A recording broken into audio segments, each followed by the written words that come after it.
Hey folks, it was active for a time today across the valley with pretty good showers early this morning, even thunderstorms in Starr County this afternoon in and around Harlingen. The one near Harlingen's moved out.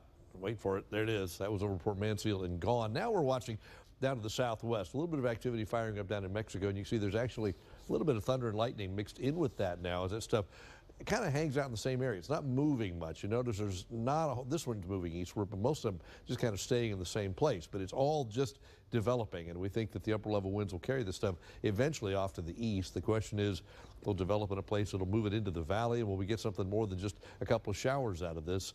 Most of the models are not real bullish on anything coming in here tonight, but I think there's still a pretty good possibility because there's a good disturbance off to the west of us right now. Better picture of it's when you put the clouds on. Look at last night's stuff. Let's go back and watch how this stuff kind of sideswiped the valley, went out into the Gulf of Mexico, certainly caught Starr County, parts of Willacy County, moved away. There were severe thunderstorm warnings, tornado warnings just to the north of us from Falfurrias over toward Robstown, but all that has moved out in the Gulf of Mexico. Now we're watching all of this stuff, and the fact that it's flaring up tells us there is a disturbance out there. So we need to watch tonight and early tomorrow to see if the stuff actually comes into the valley or does a near miss like the stuff did last week and just kind of catches a corner of the valley like stuff did today.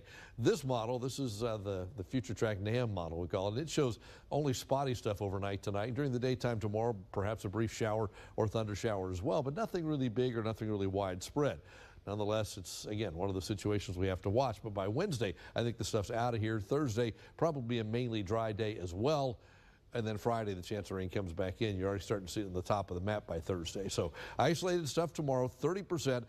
This is one of those times when the atmosphere is ripe for development. So if something does go, it could become severe with perhaps some hail and damaging winds. So we have to watch this carefully, which we'll do. But tomorrow, still 30%. So a lot of places may miss everything. And then Wednesday's dry. Thursday should be mainly dry as well. By Friday, I think the chance of rain will come back because yet another front gets in the area. One front to the north of us now. This is a surface weather map, a dry line of West Texas. There's a bump in the upper level wind flow just to the west of us. It doesn't show up on this surface map, but it's a disturbance that's going to move across tonight into early tomorrow, and that's going to help trigger some showers and thunderstorms. The question is, how much do we actually get tonight and tomorrow, and how widespread is it? Again, there's stuff out there, but it's kind of widely scattered, I think. By the time we get to Wednesday, all the systems are gone. This dry line triggers storms up to the north of us. It eventually fades away, and then finally a cool front moves into the state Thursday. It pushes towards South Texas Friday and stalls right on top of us. And with that, next weekend, we're going to be dealing with a chance for a shower, thunder shower each day as well. Temperature-wise, here's where we are right now. We're in the 80s valley-wide, 80 Port Isabel, 87 McAllen and Rio Grande City, 84 this hour in Edinburgh. Overnight, most of us will bottom out in the mid to upper 70s with a shower or storm in a couple of places, and then tomorrow, about like today, upper 80s, low 90s, southeast winds 10 to 18 with an isolated shower or thunderstorm a possibility. So let's put it together like this. Your First Warn 5 AccuWeather forecast tonight, 75, mostly cloudy with a spotty thunder shower. Then tomorrow, again, the possibility of a shower or thunderstorm.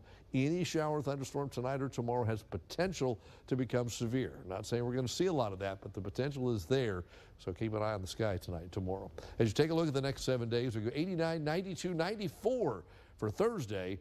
And then after that, that next front stalls very nearby. And when that front stalls, temperatures stay in the upper 80s, and that chance for rain right back in the forecast. Right now, we're looking about 30 to 40% for the upcoming weekend. That's your updated First Warn 5 forecast.